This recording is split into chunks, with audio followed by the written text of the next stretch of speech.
Hey, hey, hey, hey, hey, hey, hey, hey, hey, hey, hey, hey, hey, hey, hey, hey, hey.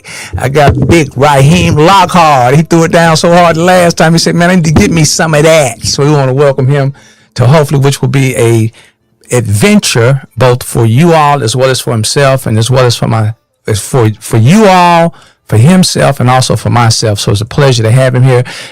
Big Rahim, if you don't mind, if you'll get that microphone in front of you, sir, so we can make sure.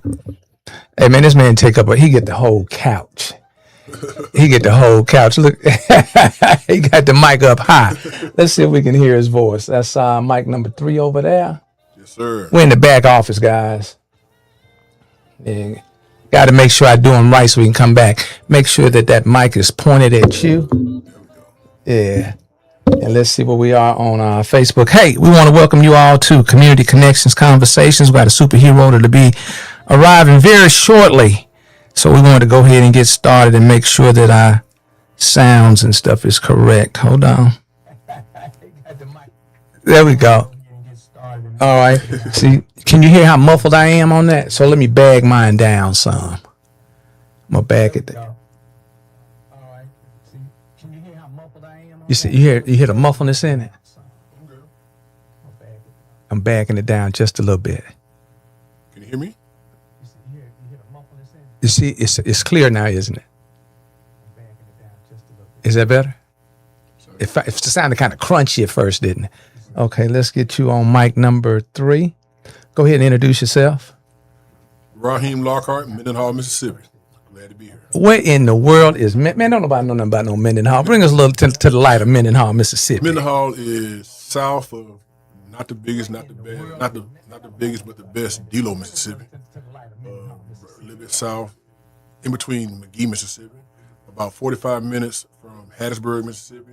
About 30 minutes from Jackson, Mississippi. Okay, all right. Right in the smack of everything. Oh yeah. Mississippi. Central Mississippi, South Central Mississippi. We'll call that South Central Mississippi.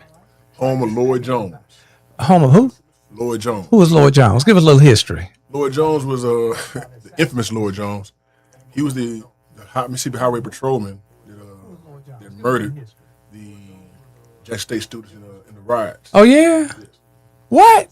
Yeah. He's from Lloyd. So he's from Mendenhall. Yes, sir. Okay. All right. Go right ahead. He was the sheriff for about 30 years.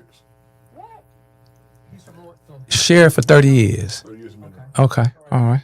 The famous thing about Lloyd Jones, after he murdered that student at Jackson State, he couldn't carry a firearm anymore. So they actually punished him for that?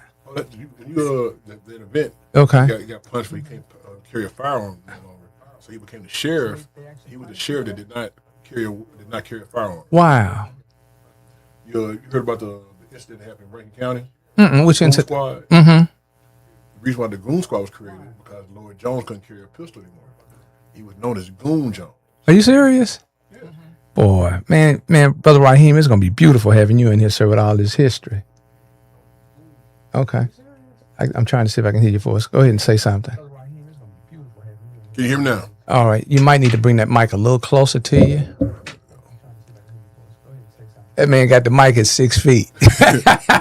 he the first superhero to come in here and co-host his mic with 6 feet. Well, you know, every superhero needs a sidekick. I'm gonna play the sidekick. I'm gonna be the sidekick. We're gonna confuse him. Yeah, but Mr. Rahim, Brother Rahim, what's the interest that you have in becoming in continuing your career or your adventure in pod conversations? I've always enjoyed conversing with different people in my previous career, which was basketball. One of my favorite things to do was just meet the different fans, conversing with and just the different people that were interested in basketball. It's amazing the different type of people you meet and hearing their stories because they just want to be heard. They call me a superhero. They look at me as a hero. It's amazing the kind of conversation they have with those type of people. Okay. All right. Powerful. All right. Hold on just a minute. My microphone is... have you come up with a name for your show yet? I am My Brother's Keeper. My Brother's Keeper. Give us a little insight to My Brother's Keeper. Let me get you on the camera. Hold on. There you go, sir. Give us a little insight to My Brother's Keeper. I Am My Brother's Keeper started out as a vision that I just had one day as I was just thinking about what's my next career move going to be. I've always wanted to see everyone around me be successful. And I found that the only way that we can be successful as a group is that we remember that we must be each other's keeper. I always wanted to see everyone around me successful. If everyone, I found that the only way that we can be successful as a group.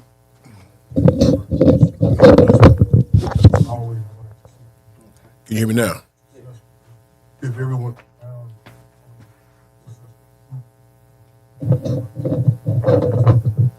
It's a little delayed on there. Can you hear me now? There you go. That sounded better. Oh man, That sounded better. Sound hit it, better. Luther. Hit it, pin the Now we there. Now we there. Give us a little bit. So go ahead, continue on with my brother's keeper. My Brother's Keeper is an organization of just men that want to see each other be better. I've always had that mentality. You and I have had that same mentality. Yes, sir. Since the inception of our relationship, that we just supported one another. I want to see whatever you were doing, do well. You've always had encouraging words from me. Hey, well, you done kept me safe for double-digit years. Likewise. Little inside track. Yeah, you done kept me in the light. Oh yeah, we've been in each other's light. Yes, sir. To me, that's a great example of being a brother's keeper. Yes, sir. And we can do that in any aspect of our lives. Just make sure that we have each other's safety. So since the event, give them a little insight about the event you had, a couple of weeks ago? Yes. Okay, share a little bit of that with them. We invited Brother Chukway Lumumba, the former mayor of Jackson, Mississippi, to come and speak to our young men in Simpson County. We recently we've been having some violence in Simpson County, which is unlike that community. Man, Simpson County ain't big enough to have no urban violence. But we've experienced it. We've had over the last 10 years, we've had several teenagers commit murder against one another. Wow. The uptick of gun violence has been extraordinary. We've also had the violence that spilled over to the elderly community. We had two young men that murdered two elderly white couple. About a month ago. And that's what really woke me up to say, man, something needs to be done. We got to at least start encouraging young people to let them know that they have a brighter future than just violence. Okay. We had to. One of the reasons why I and my brother's keeper was so important, we wanted to come and uplift the young people. We invited the football team from McGee and Mendenhall for breakfast. And we just kind of celebrated them, just let them know, man, we are super excited about the upcoming season. And we just had fellowship with those young men, just let them know, hey, these are some elderly people, not elderly, but older gentlemen in this community that want to see you all do well. You all are our superheroes. You are our professional football team. Every Friday, the stands are packed to come see those young men. Right. Let them know that all eyes are on you all. So not just in the football games, but also just in life and how you conduct yourself. So it's very important.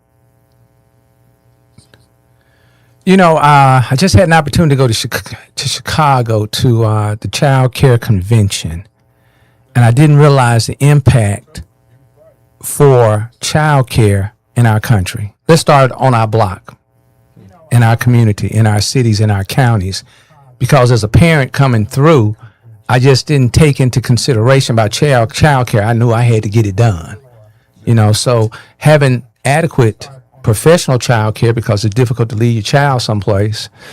I didn't realize how underappreciated the child care industry is.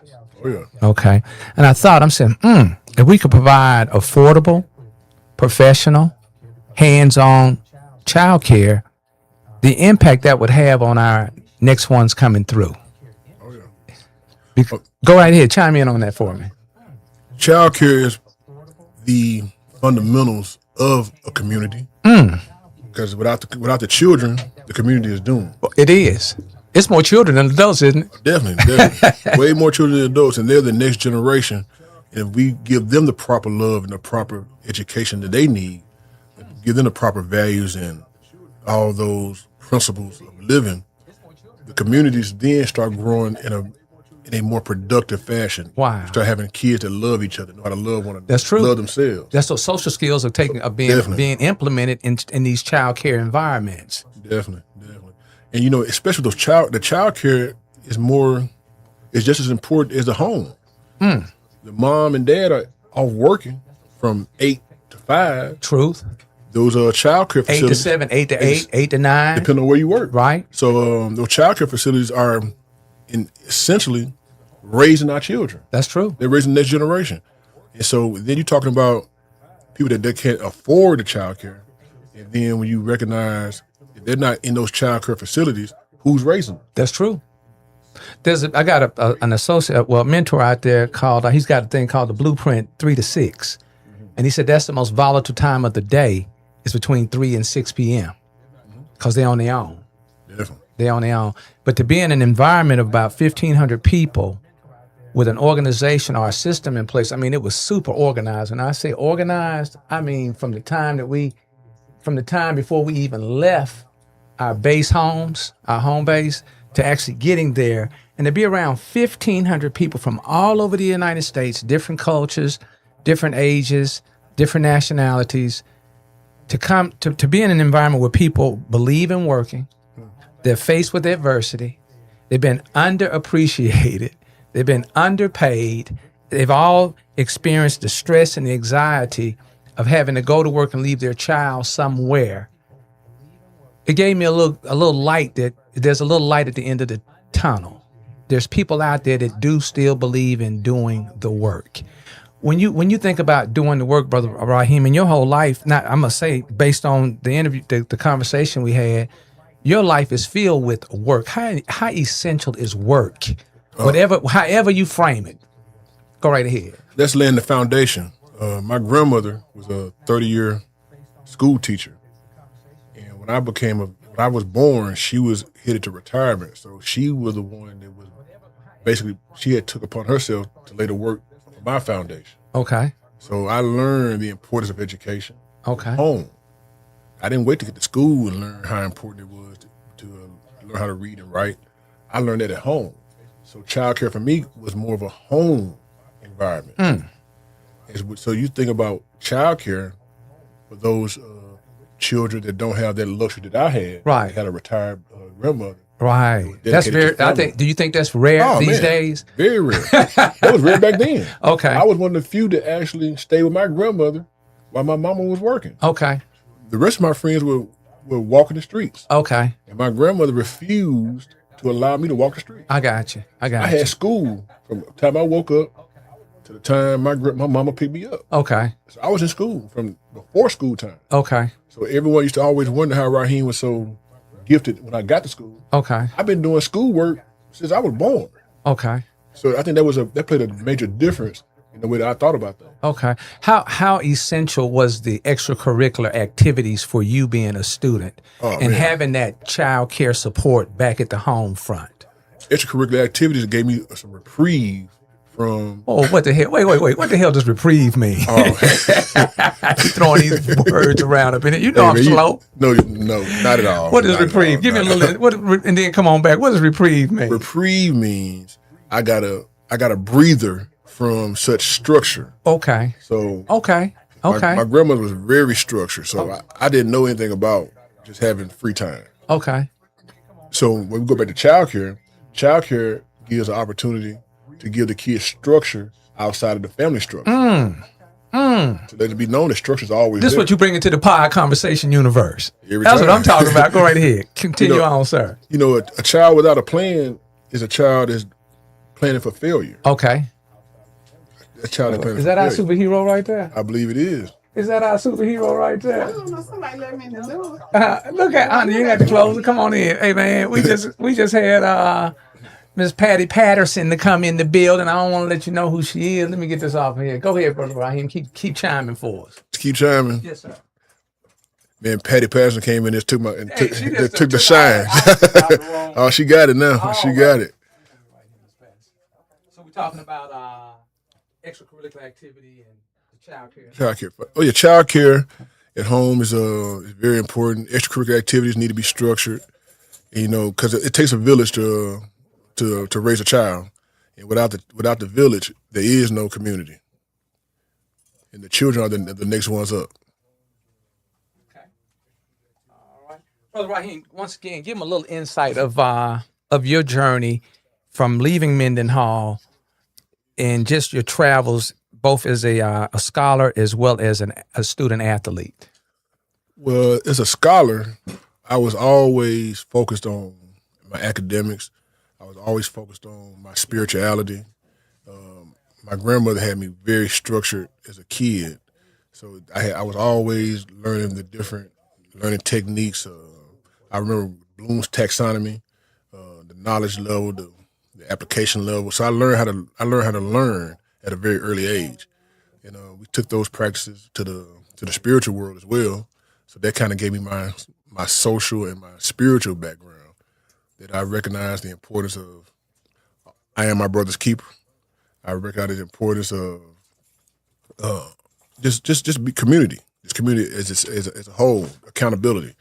And God has always just been a very, very significant part of my life. Hey, tell these folks who you really are. What number and what school? What SEC school? Division 1. Let them tell these folks who you were in 2000. Who you are in 2001. I'm a former Ole Miss rebel. That dude, 6'8", 300 pounds, or what? Pure aggression.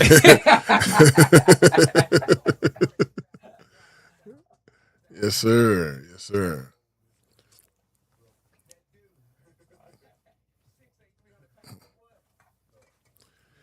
Man, I can't wait to hear Miss Patty, boy. I can't hear Met Miss Patty before. Miss Patterson. How you doing, Miss Patterson? Miss Patterson, this gentleman was on the team. This gentleman here was on the team with the 3 young men that came out of Provine.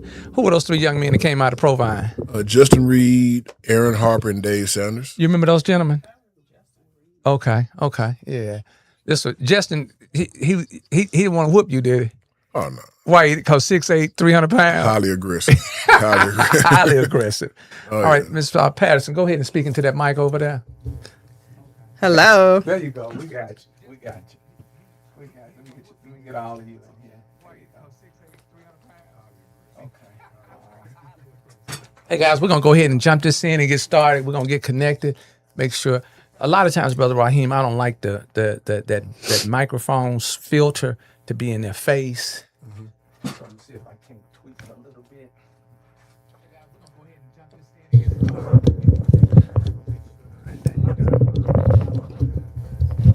started. Miss Patty, she can give us a lesson today. Go. Oh yeah. Hey guys, we want to connect. I got a new statement here. We're gonna call your organization's direct line to community. When you hear that term, Brother Rahim, your organization's direct line to community. What comes to mind? Direct line to community, stay connected. Like what's your direct connection to community? You have a lot of people always say, I'm for the community, but what is your direct connection? That's what I hear. Okay. And I want to thank each and every one of you all. The other day, Brother Rahim reached out to him and he said, hey, man, I got some land. I need to have this debris cleared. Patty do that kind of, she used to drive bulldozers and stuff back in the day. But anyway, when I did the announcement, guys, we had 900 and some odd touches, Brother Rahim. Yeah. And I think you had a couple of people to reach out to you. I did. So that lets me know that they are hearing what's going on. They participate. Definitely. We ask you guys to be informed, to communicate, to participate, to build relationships. We want to thank you all. Even those of you all who may not have had the experience that we were anticipating on needing, we want to make sure that you guys know we appreciate you at least moving around in the room and saying, hey, I might be able to handle that. Also, I want to give an acknowledgement to Ms. Donna Owens. Ms. Donna Owens was the one that actually connected us with someone that has the experience and also the equipment to do what you need to have done. The room, Community Strong for Jackson, MS-Nairobi, Kenya, is a room for us to connect, to support, to lift. It's a quiet space where out of all the noise that's going on in the universe, you can actually come into that room and kind of just chill out. Just chill out. You don't have to come in and personalize. You don't have to come in and debate and fuss. It's not that type of room. There's plenty of rooms and outlets out there if you just feel like going in and just kicking some ass on the keyboard. If you just feel like going in and just creating some chaos and some confusion. So please, when you come to the room to lift and support. Let me check that mic. Let me check that camera. You cool, Miss Patterson? You good? What you need? Yeah, I just need some Kleenex. I left mine in the car. Ms. Rahim, before we get started, ask her that question before we get started. Miss Pat, I read a little bit about you.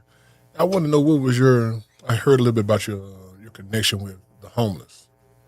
Mm-hmm. Where does that passion come from? Just living in Detroit all my life. Okay. All my childhood. Not the whole row. I didn't know, man. Good Lord. The reason I asked because I'm a child of a father of a homeless man. Mm-hmm. So when I saw that about you, that really kind of just caught my attention. From homeless where? In Jackson. Oh. Okay. What was? Do you mind if I know his name? No problem.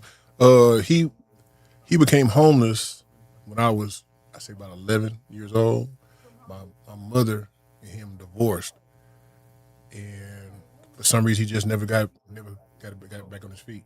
He had, matter of fact, before then, let me tell you, the microphone is delayed. I know. So when we streaming, when she said not the whole roll, it tickled me because I brought her the whole roll. Okay, go right. My fault. Go right ahead. Continue, guys. Well, my father had did a lot of prison time before he became homeless. Before he came back home, and he was about 20 years old. He got convicted for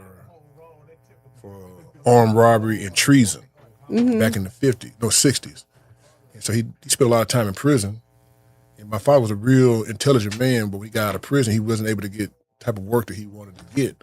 Mm-hmm. So he developed some habits that were not productive for society. Yeah. Mm-hmm. So him and my mother were together. He was doing pretty well at that time, but when she left him, that kind of just broke his world down. He never did. Oh, wow. Patty, it's okay to call you Patty? Sure. Okay. Patty, what was your major at Jackson State? I don't even know what your major was. Business management. Okay. You were an artist back in the day too, weren't you? Did you do some art, drawing and stuff? Yeah. Okay. All right. Okay. I just used my gifts and talents. I just had many gifts and talents. Yo, you ain't stopped working either. Let's give the people a little insight right here. What's going on with this picture right here? That was a campaign ad. You always on the run? From 2020, had to be 2015. It was a campaign ad. Okay. And the guy that did the photography to do my promos, I had to literally come down the street. You look like you wide open. So that was a community shot. That's why I use that profile a lot, because it's the community. Actually, it's not AI, it's the community behind me. That's what, before AI even existed. Yeah. Before it came into now. Yeah. So that's just the way he had me coming down the street. And what does that picture say about you and who you are and where you are today? Who you are, where you are today? Well, I've always been moving around with energy, even as a child, because, my family, growing up in Detroit, it's a lot to do. It's a lot to do, a lot for kids to do, a lot for the parents, because back then, and I was born in the 60s. So it was a lot of labor, the labor factories the laborers would have problems with their unions. So they was always, off work, online, picketing and things like that. And we had to be out there. So I've been outside a lot in my days, being around, my mother, relatives, and just family members. And the communities were so connected back then. Right. So the kids had to be outside too. So we had to eat the peanut butter sandwiches. We had to drink the hot chocolate and eat the cream of wheat while we were outside to keep us, healthy and warm. And so I just been out. That's just a picture that shows you, it's just a reflection of who I am, that I'm an outdoors person. Okay. And it just boots on the ground all the time. When I see something, I analyze it, I try to work with it, I try to find resources for the things that I see when I'm outside, whether bad or good. Man, there's been a lot of, disappointing things that, because of where I was where I traveled, where I grew up here, coming here in 1981, living in West Jackson. In the 80s, West Jackson was the bomb. It was the bomb. And like getting out of college in 1986, it did. Well, crack cocaine hit the city about 86, 85, 86, 87. It interrupted all the precious things about West Jackson. That's true. 86, 87, 88, 89, 90. And I fell right into it because, some of our friends ended up on crack from Jackson State. Do you remember Bang Bang the Boogeyman? Yeah. Zang the Boogeyman. Yeah. Zang had hands like this, Brother Raheem. Yeah, but so anyway, looking hopefully at he's still that, alive. Shout out to Zang and the then, Boogeyman. In the late 80s, crack babies. Yeah.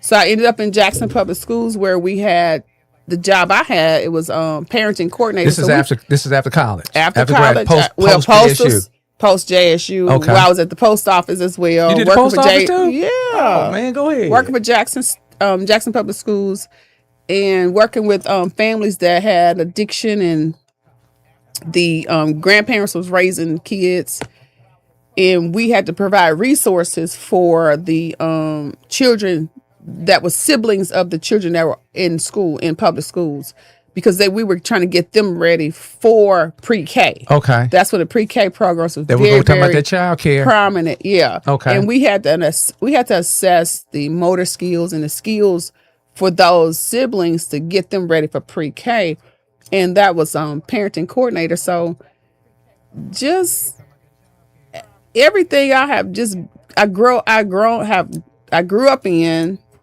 with the neighborhoods, the community, Detroit period. Right. You just learn how to be of service. Okay. And you do that well. You do it so just well. learn how to be of service. And that's what we were taught. And I was here in Mississippi every single summer.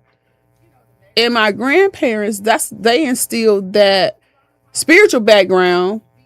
So with what I knew from growing up with my mom, hustling and bustling, then my grandparents and them came in with the foundation. Just moved me. So my heart has always been just a reflection of how I grew up. Vacation Bible School. Yeah. Mississippi was everything about the Baptist church. Okay. And going on weekends to Claiborne County, getting food. They got their meat, they got their butter, they got all the food we needed for the 2 weeks or more at my grandmom's home, grandparents, because they were both together. And so I just been outside a long time. And I do good. That's where the gardening comes from now in me. Because it's just, it's so many seeds been planted, Wait, since you said the gardening, don't you have a big event coming up here It's soon? Saturday. This coming Saturday? Crop drop. Okay. The sweet potato crop drop. 2026. 2026, 12 years strong. Oh, hold on. All right, keep speaking on the crop. What are we giving away? It's this weekend, Saturday. I don't want to use the word giving. What are we extending to the community? We're serving the community the sweet potatoes, of course. That's our signature giveaway, and it's in conjunction with incoming freshmen, Jackson State's incoming freshmen. That's their first introduction into community service. Wow. And sweet potatoes, greens, watermelon, water, supplies, household supplies. Okay. And that thing is grown. Yeah. And sometimes we get surprised because like year before last, we ended up with a disaster load. We had generators. You guys was giving away generators? Generators, rakes, Mosmer, anything people need that they use in a disaster, after disaster. Mm-hmm. We had some disaster relief, donors. Okay. We didn't, everything came off that truck. So we talk about relationships, you're connected. Where I'm connected, I've been blessed enough to be seen in the community for the work and as a volunteer for 30 years. Okay. And so Hold Jackson on. State University. 30 years. Jackson State University saw the work because I partnered with them doing the Okay. volunteer time. They just saw the work to say, hey, we need somebody in the community to come aboard, and I've been that person for the last 12 years. Okay. Brother Rahim, you hear all that volunteering, that self-engagement, that actually touching community. Share with Ms. Patterson what it is that you're doing down on your end of Central South Mississippi. We started an organization, I Am My Brother's Keeper. Mendenhall, Mississippi is where I'm from. We've had an uptick in violence in our youth the last 10 years. Mm-hmm. I grew up in Mendenhall. I'm 47 years old. Mm-hmm. I've never experienced or even witnessed a murder in my first 30 years. But the last 10 years, Mm-hmm. it's been about 10 murders. And all of them have involved young people. Wow. And just here recently, we had a group of young people, two young brothers, murder an elderly white couple. And that just kind of caught my attention. Was that the one from Simpson County? Yes, Yeah, I read that. And that's a family of brothers too, isn't it? It's Do family you know of them? Do you know those young men? I do. Okay. So that was right up on in your face. A prominent black family. So that kind of just startled me. Yeah. I said, man, now I'm starting to reach the part of the community that you wouldn't think was going to be reached in that. And then the couple that was murdered was a really good group of people. Yeah, I read a lot of that about that incident. So that inspired unfortunate. me to do the I Am My Brother's Keeper breakfast, because I said, we need to do something to uplift our young people and not just admonish them for one bad situation. Mm-hmm. Now we need to kind of fellowship with them, let them know, hey, the football season's about to start. We're here to support you. We see the beautiful things you are doing. We just want to remind you of who you are and keep each other as brothers to a higher standard than just allowing your brother to go out and do something like that. So the show is about connecting people, connecting communities. And right now we're demonstrating that right here in this very room. And hopefully we can transcend it as we move about in our own communities as well as coming together. I got a little piece that I want to do, and it's about loyalty. And listening to both of you all, the loyalty that you all exemplified to not only the community, but individuals. The other day, Ms. Patterson was traveling through the city, and she will stop and help people. And I shared with her, what are you doing?